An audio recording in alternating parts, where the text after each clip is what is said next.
Overnight call as a junior resident for internal medicine. 5 p.m. I enter my call room. The bedsheets have not been changed since the night before. The room is frigid, and the pillow is thin as paper. 6:30. I am called to the emergency department for a hospital admission. Sepsis. Unknown source of infection. I examine a sacral ulcer full of fecal matter. I am gagging. 7:45. I am paged. A family is requesting a medical update about a patient I have never heard of in my life. 8:15. I am called to the ED. A psychiatry patient is returning after being discharged yesterday, but they have a sodium of 130. Admit to medicine. 9:30 p.m. I go to the cafeteria for dinner. The only place open has stale pastries from the day that didn't sell. I almost break my teeth as I bite into them. 10:15. My patient from earlier with the sacral wound is tanking.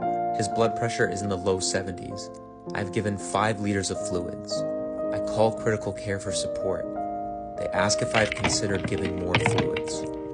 11. New consultation from the ED. It's a non-operable hip fracture, admitting for physio. 12 a.m. New admission from the ED. The patient cannot urinate and has a history of obstructive uropathy.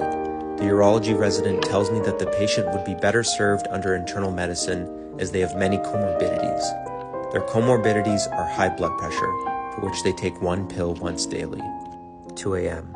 I am wrapped like a cocoon with 3 blankets just to keep warm. I'm finally falling asleep. The senior resident calls me. We have another admission. I am banging my head against the wall.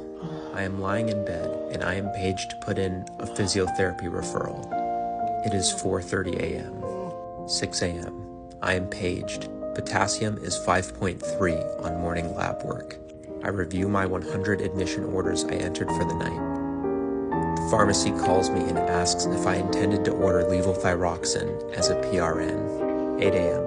At handover, the attending reminds me of everything I forgot to do for each case. We go over the hyponatremia workup for 30 minutes. 9:30. I am leaving the hospital. I am paged.